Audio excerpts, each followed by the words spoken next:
Hello students, welcome back. In this video, we're going to begin our chaotic assembly sorter, Factory Frenzy. In this video, we'll start with two main things, the world and our player.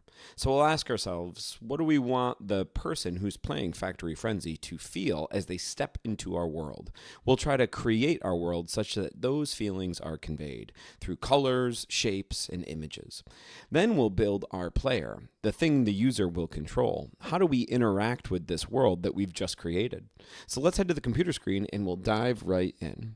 So I have a web browser open here, and I'm going to use a web-based IDE, so no software downloads needed. I will use vscode.dev. So I'll go to that website right here and load up VS Code in the web browser. Of course, if you have a dedicated IDE that you like, feel free to use it, but just know there's no need to install any software for the scope of these videos. So I'm going to click Open Folder right here in vscode.dev, and I'm going to go to my desktop, which is where I have saved my Factory Frenzy folder, and I will open it. And I will click it and select the folder to open the entire folder in vscode.dev. Yeah, we're going to allow it. And yes, you can trust the author of the files here because that author is me. I trust me. I hope you do as well. And when we click that, we now have 8 folders open here under Factory Frenzy for our 8 lessons that we are going to solve together. Now, let's look at what's in lesson 1. In each lesson here, you have 2 files. You have a starter file and a final file. So the final file has all of the completed code for the lesson that we are going to do together. I want to give you this so you have it to reference. You have it to look over. If we're coding and you fall behind, you can just stop, pause the video, and go to our final code here to reference what your code should look like. If you've got a bug, if you've got an error, something game breaking, come to the final version of the code and compare yours to this correct version and see if you can debug yourself. Now, we're going to work out of our starter version, so I'm going to click on the starter file, and we're going to minimize our browser right now because we're going to have 2 tabs open here at once.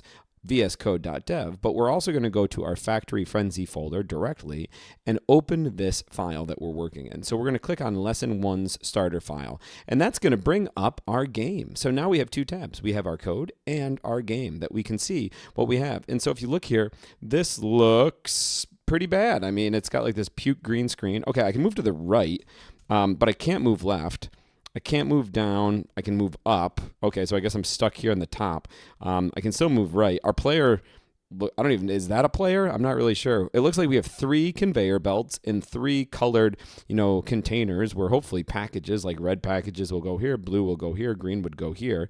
And there I go. I went off the screen and I can never come back because I can't go left. So this, I would classify, is a broken state of our game. It gets the broken stamp. All right, so let's head back to our code now to figure out how do we go about fixing it.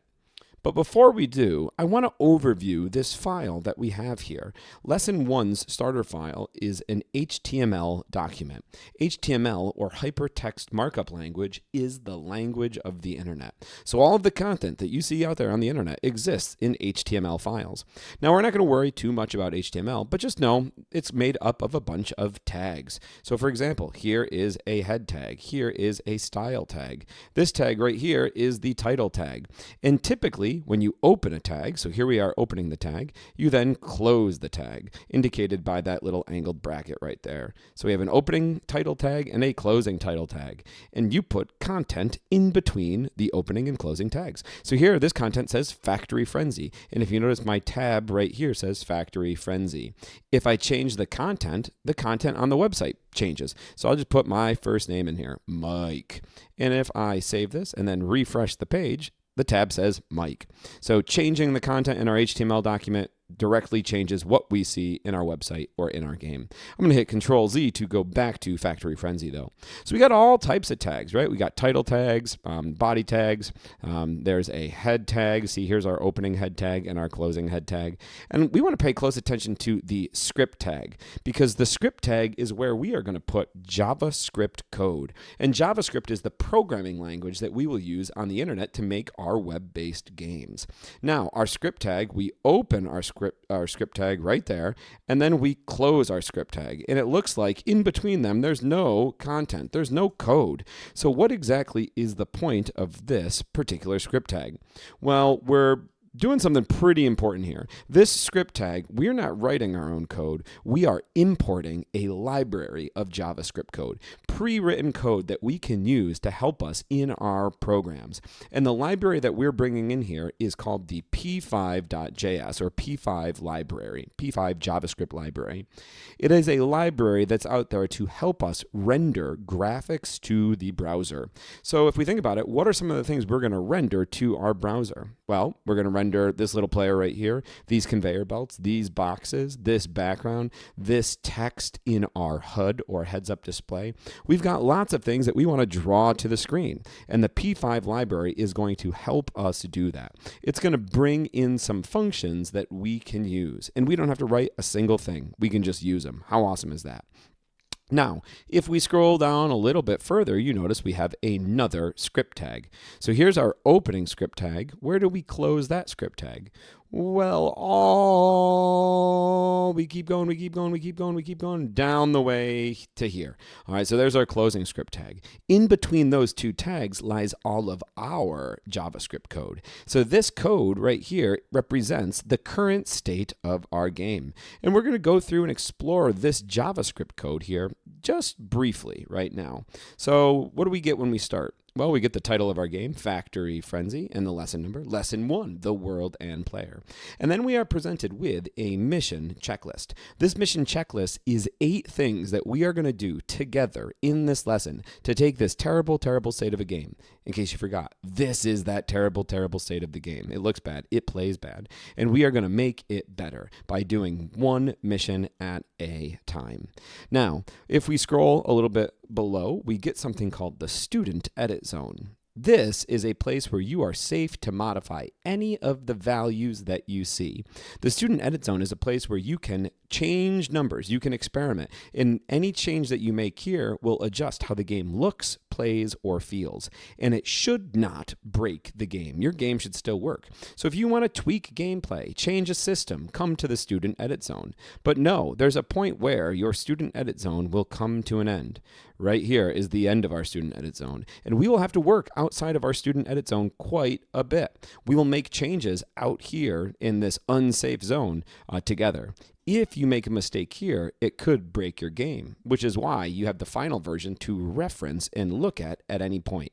Now, let's see what we get in once we leave the Student Edit Zone. Looks like we get some gameplay variables that we have. So we have a gameplay variable called player, lane center Y, boxes, belt scroll X. We'll talk about all of those.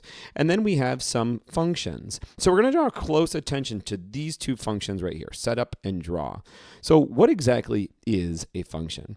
Well, imagine I wanted to run these 3 lines of code, and I wanted to do it over and over and over again. Well, I could write the 3 lines of code, then I could write the 3 lines of code again, and then I could write them again, then I could write them again, then I could write them again, then I could write them again, and maybe I'd have like 18, 21, 30 lines of code. Or I can put them all inside of a singular function, and instead of having to write all those lines over and over again, I just call this function. I say, hey, draw function, go run the code that is inside of you. So functions are very, very powerful us in terms of how we can structure and simplify our programs. And we have 2 very important functions right here, setup and draw. And these functions are part of that P5 JavaScript library that we imported into our program at the start of our program. Let's talk about their functionality. The setup function is going to run once automatically at the start of our game. So when I come over here to my website and I hit refresh, right away, the setup function gets called. And so this only happens once when you restart the game. Setup, setup, setup.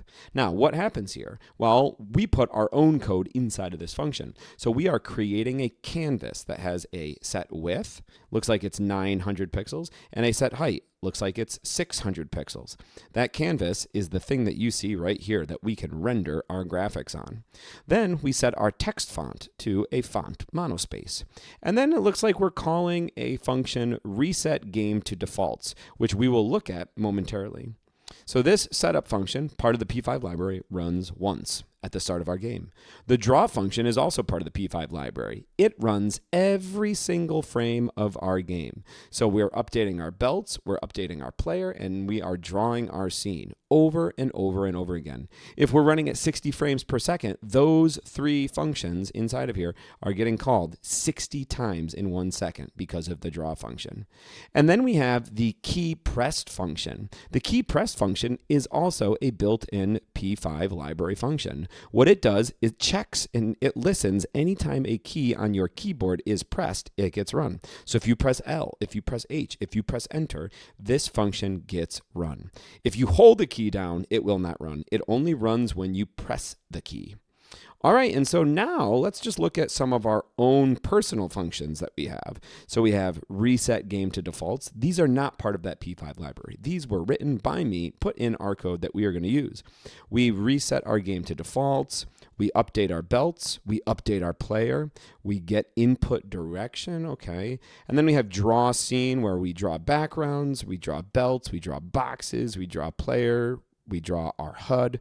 Wow, we got a lot of great stuff. It sort of looks like, and I want to hit on this before we dive into our missions, we're doing 3 things in our code so far. We'll start here. In the student edit zone, we are defining our data. So that's step 1, define our data. And then if we come down here, it looks like we are maybe updating our data. We're updating our belts, updating our player. We're getting our input direction. And then if we go a little bit further, we are drawing our data. We're drawing our background. We're drawing our belts. We're drawing our boxes, our player. So we are going to approach game development in 3 layers. Layer 1, define your data. Layer 2, update that data. And layer 3, you got to draw that data so we can see the changes that we have updated. All right, with that understanding here of our file, let's dive into one of our missions. So I'm going to target mission number 1. Now you may be saying, how in the world did we just open up this little bar right here? That is our search bar, our find bar. You get there by hitting Control F or Command F.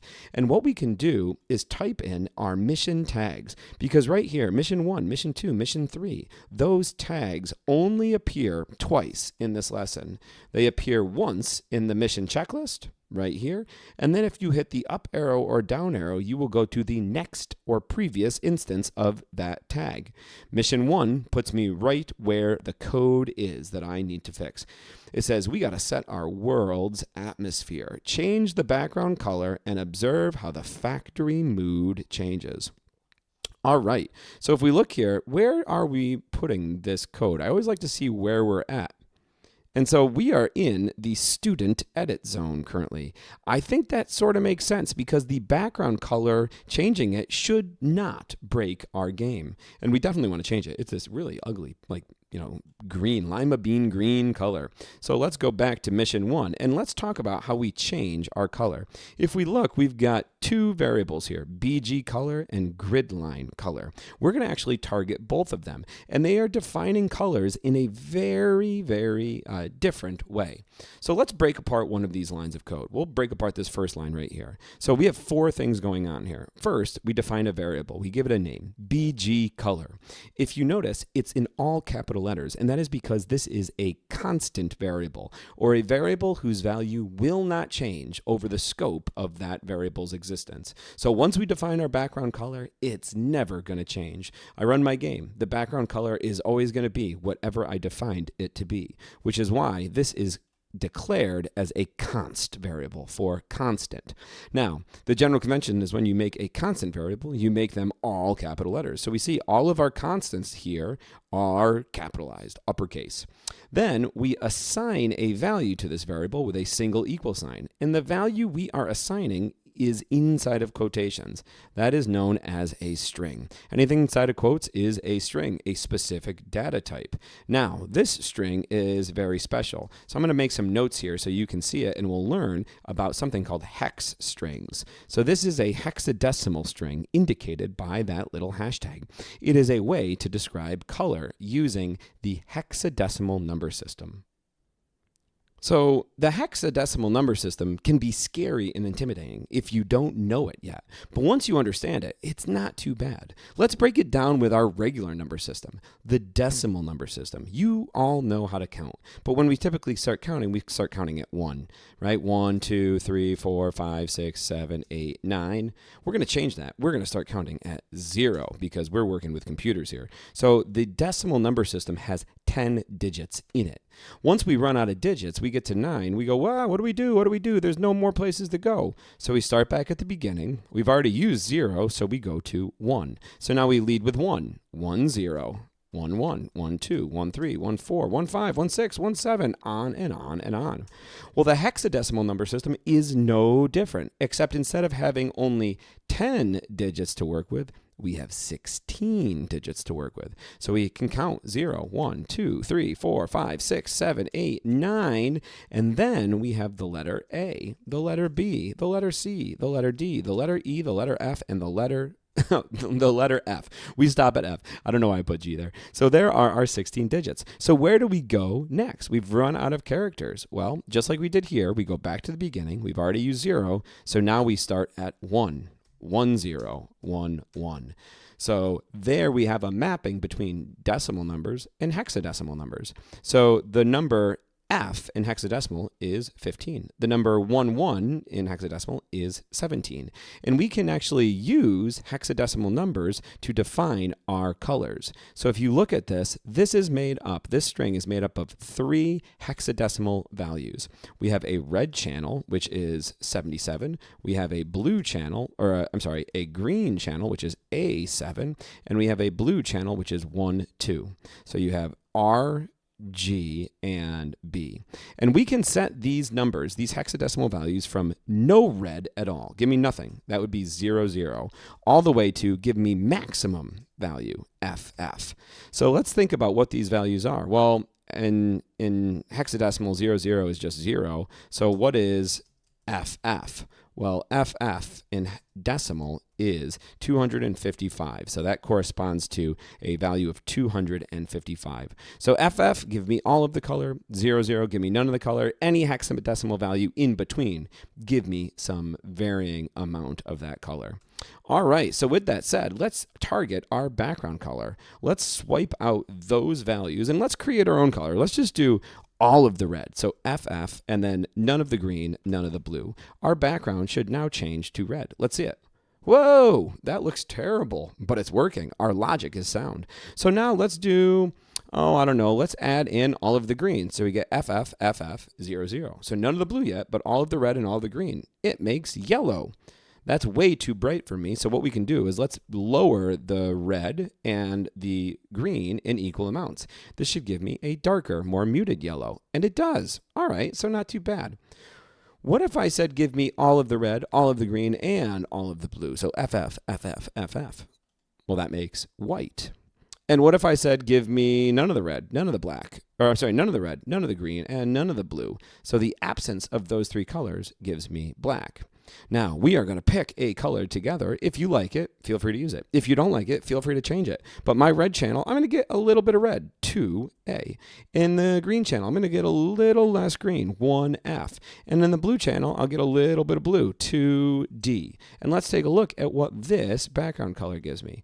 It gives me like this muted, purplish, black, gray color, almost like a plum. And I really like that. But now I want to change, you can kind of see this faint grid line pattern. Let's target the grid line color that we see here. This is a different way in which we can represent color. This is using an RGB alpha string. So RGB, red, green, and blue, these are actually using values from 0 to 255. So if I say, hey, give me all of the red, 255, our grid lines should now be red. Of course, I can only sort of see them. Why is that? Well, there's a 4th number here, and that is the A, or alpha channel. And here, representing alpha is a number between 0 and 1, and it represents the transparency of the color. If we set it to 1, it will be not transparent at all, meaning you will not see behind it one bit. Oh, and I broke my program. What did I do here? Let me just take a quick look. Oh, I just had to refresh the page. There we go. All right, so that looks really bad. Those grid lines are way, way too bright. But if I set it to be something like 0.5 or 0.4, now there will be some transparency. You can see behind them a little bit more.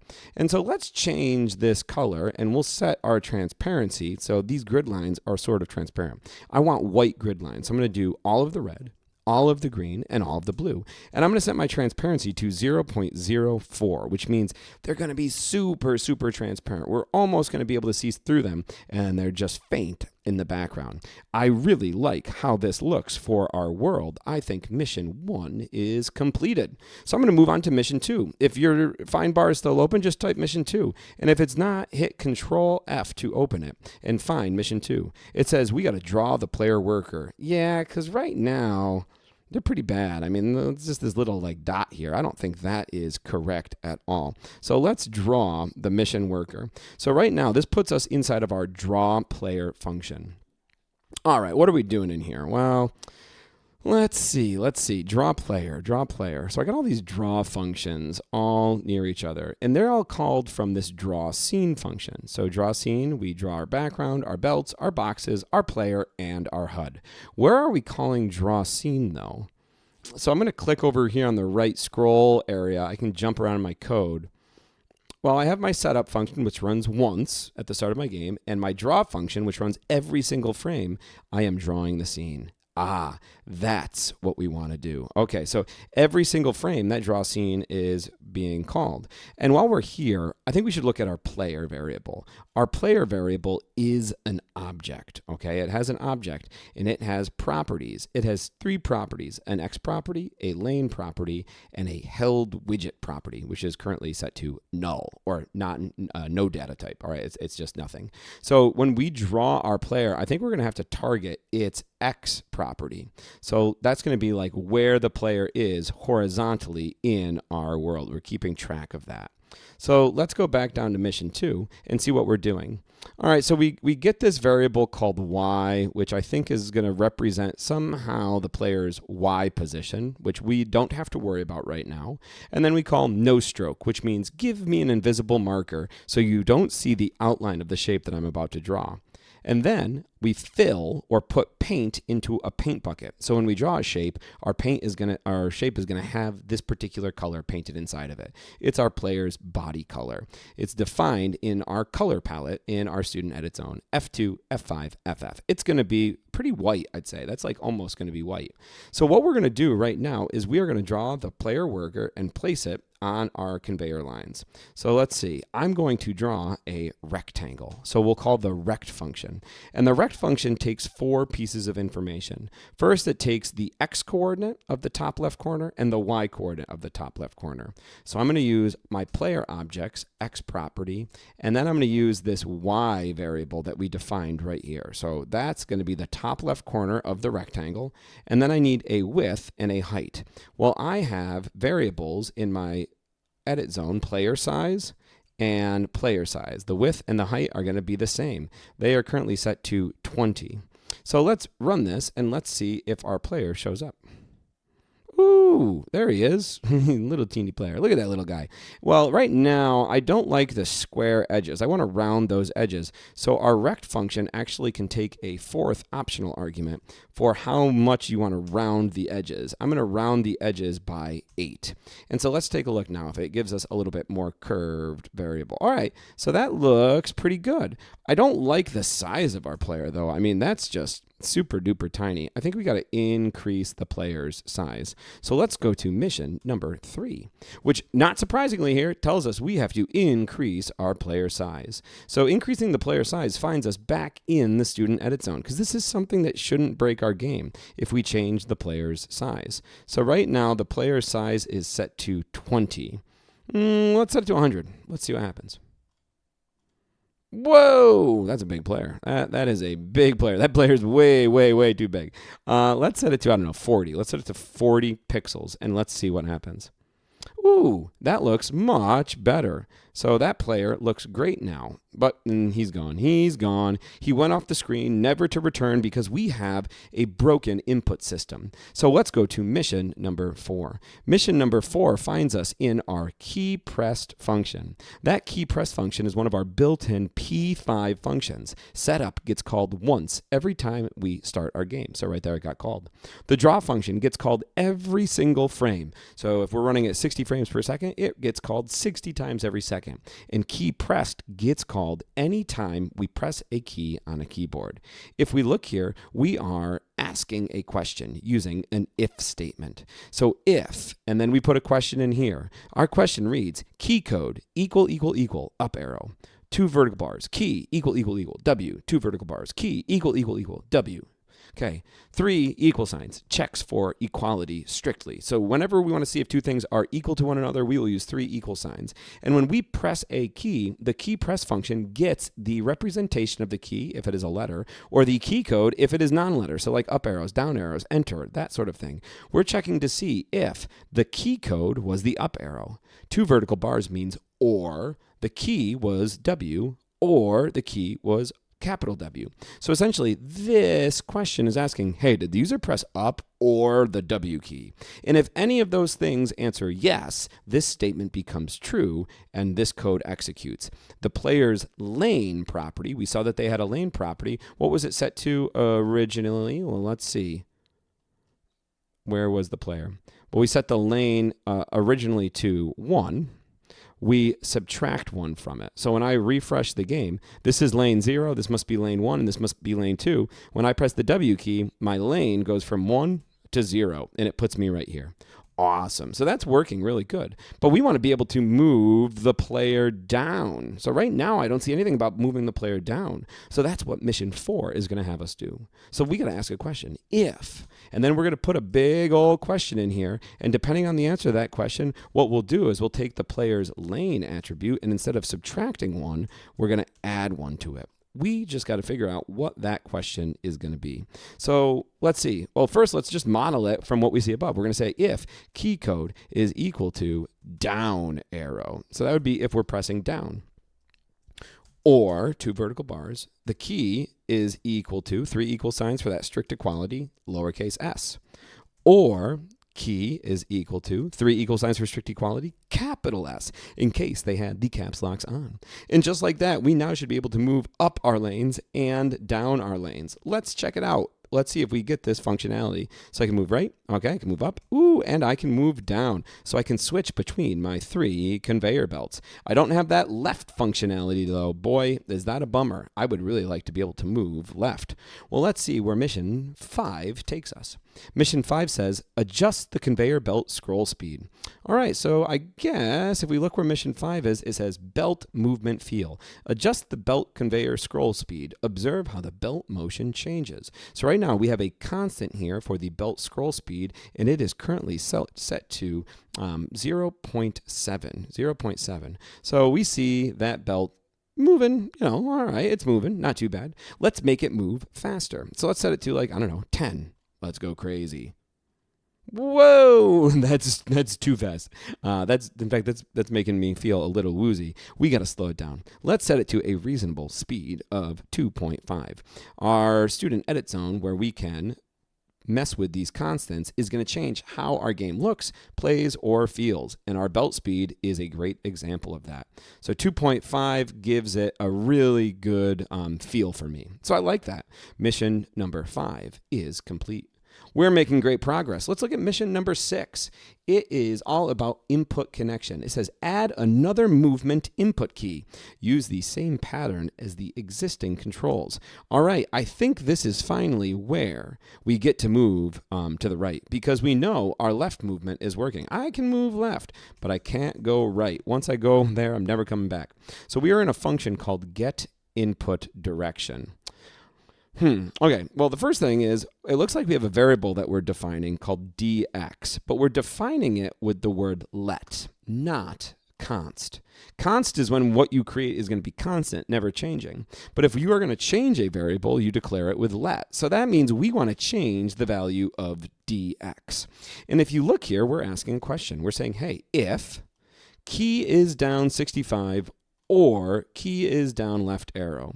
All right, so the key is down function is going to check to see if a key is currently being held down. Not if it was pressed, but if it is currently being held down. And so every keyboard key has a key code. The key code for the letter A is 65. So this is asking, is the A key being held down or is the left arrow key being held down? And if the answer to this question is yes, then this takes a true value. This code gets executed. And that dx variable, which we set equal to 0, becomes -1. We subtract 1 from it. Hey, maybe that's why dx, a change in our x position, I can make it -1. I start moving to the left. Left is typically negative. Well, I also want to be able to move to the right, so maybe I should change that dx variable to +1. And we got to add some movement input to check that. So we're going to ask a question. If some question here is answered to be yes, we're going to take that dx variable and we're going to add 1 to it. We're going to make it +1. So what question do we have to ask? Well, we're going to say, hey, key is down. Is there a key being pressed? And I want to check the D key here for moving to the right. The D key's key code is 68. Or, because we want WASD movement and also arrow key movement, we'll say key is down, and I'll use right arrow. I'll spell it out. So if either one of those things are true, we are going to now move to the right. Hey, let's see if this is operational. Here's my left. I can go up. I can go down. And now I can go to the right. Ooh, I can go so far off the screen. I can go so right, I go off the screen. So the movement system's sort of working, but we really shouldn't be able to go off the screen in either of those directions. So we got to fix that. But before we fix that, let's see what else is happening in the getInputDirection function. So we do all this work to change this dx variable, and then we return that dx variable. So what does it mean to return this variable? Well, wherever we are calling this function from, we are going to return that variable to that point in our code. So if I scroll up just a little bit, inside of the updatePlayer function, I'm calling getInputDirection. So getInputDirection is called, and we return the value of our dx variable. It's either going to be 0, if I'm not pressing an arrow key, -1 if I'm pressing left, or +1 if I'm pressing right. So I return that and I store it in a variable inside of this function called moveDirection. And if we look here, we use that moveDirection to update our player's x position. So our player's x property gets updated by taking the direction we want to move in, either -1, 0, or +1, and multiplying it by our player's speed, which is 5. So essentially we're saying, hey, take our player's x position and move it either 5 pixels to the left if you're pressing the left button, boop, 5 pixels to the right if you're pressing the right button, boop, or 0 pixels if you're not pressing the button at all. All right, so that's sort of like our movement system here. Now remember, updatePlayer is getting called every single frame of our game because we find it in our default P5 draw function. So every single frame of the game, we are doing all 3 of these things, updating our belts, updating our player, and drawing our scene. So what do we got to do here now? Well, in mission 7, it says modify the player constraint. Change how far the worker can move. Yeah, because we see the player is moving off the screen. Its X position, this is like an X position right here is my X position of 0. That's the left side of my player. My X position can go negative. And all the way over here, this is the width of our screen. My X position can go beyond the width. So that's not good either. So we want to make sure we cannot do that. So what we're going to do is we are going to constrain the player's X position using the constrain function. So I'm going to say, okay, we're going to do player.x equals, and we're going to call the constrain function. Constrain means keep a value between a lower bound and an upper bound. So this takes 3 pieces of information. The first is the value that we want to constrain. So we're going to do player.x. Then it's the minimum value. I'll do a 0. And then it is a maximum value. So maybe I'll do width. The width of our screen. Let's check it out. So if I refresh my page, over here, 0. Boom. That looks pretty good. Over here, the width of my screen. What? I can still go off the screen here. Well, what's happening is X is defined as the left side of my player. So this is going to put the left side of my player at the width. So my player is just living right over here. So really I need to subtract the player's width back off. So let's do width minus, I think it was stored in a variable called player size. Yeah, player size is its width and its height. So 40 pixels. All right, so now if I come over here, Hey, that's great. But really, we don't want to be living in this region. This is only where like our packages are going to go. We want to stop probably right here at the end of our belt. So I'm going to go to the student edit zone. You can stay right here, but I'm going to jump up to the student edit zone and see what do I got to work with. Well, I got player size, player speed, player Y offset, belt height. Ooh, I got a belt width variable. So I guess I'm going to use the belt width and set my constraint to be the belt's width. Yeah, I think that's going to work really good for me. So in mission 7, instead of doing the width minus player size, let's do belt width minus our player size. And so now they're going to be stuck at the end of the belt. So let's check that out. Let's check that out for mission number 7. Oh, that's perfect. That looks really good. All right. So now we have good movement here. We can switch between lanes, and we are constrained on our x-axis to move along the belts. One last mission, and then we are done here with this first video, and that is mission number 8. Mission number 8 says HUD and identity. We want to change the game title text. We're going to give our version a custom name. So this finds us in a function called draw HUD. Let's just review all of our draw functions. Man, we're drawing a lot of great stuff. They're all being called from draw scene, and that's being called from the P5 draw function, which gets called every frame of the game. Every frame of the game. What are we doing in that P5 function? We are updating our belts, updating our player, and drawing our scene. So in the HUD, we say, hey, give me an invisible marker with which I'm going to draw a shape. You're not going to see the outline of the shape, though, because it's invisible. And then I fill my paint with my bucket of paint with a color. This is a transparent color. You can see it's got a little bit of an alpha channel, 0.85. And then I draw a rectangle. The top left corner of the rectangle is 0, 0. Its width is the width of my screen, and its height is the HUD height variable that I've defined as 60. So we start here, we go all the way to the width, and we draw that nice little rectangle. This is going to be our heads-up display where we draw text. So then we put new paint in our paint bucket, the text color, which is more white, F8, F0, FF. We align our text to be left and center, and then we set our text size to be 18. If I make this text size much, much bigger, the font will be bigger. Let's just check it out. 60, game name here. All right, so you can see that, but I think that looks terrible. So let's go back to 18. We are going to then call the text function, which takes 3 pieces of information. It takes the string that you want to display, the X position of that string, and the Y position. So I am going to make the string the name of our game, Factory Frenzy. You can name it whatever you want, but I just think Factory Frenzy is a good name. This is the X position of the string. And right now we are left aligned, so it places the F at this location. So it's going to place the F right here, 15 pixels in. If I center aligned it, it would place the center of our string, which is maybe what, the Y or the space at 15 pixels. So, yep, so there it is. I guess it's the Y that it put right there. So I don't want to center align it. I'm going to left align it. But we can align left, right, and center in both the X and Y direction. And then this is just our Y position, and we'll keep that at 25. All right, and with that, I believe our first lesson of Factory Frenzy is complete. Our game looks so much better. I can't wait to see some packages going on these lines, having to organize them, put them in their correct location. It is going to be super, super, super fun. So with that, I think this is a great place to stop. We built our world, we built our player, and we overviewed what is going to be in our HTML file, talking about some of the JavaScript that we get, the functions provided by the P5 library, and the functions that we wrote ourselves, and how they all interact together through the 3 layers of game development, defining our data, updating our data, and drawing our data. So I think this is a great place to stop, and I'll see you in the next video.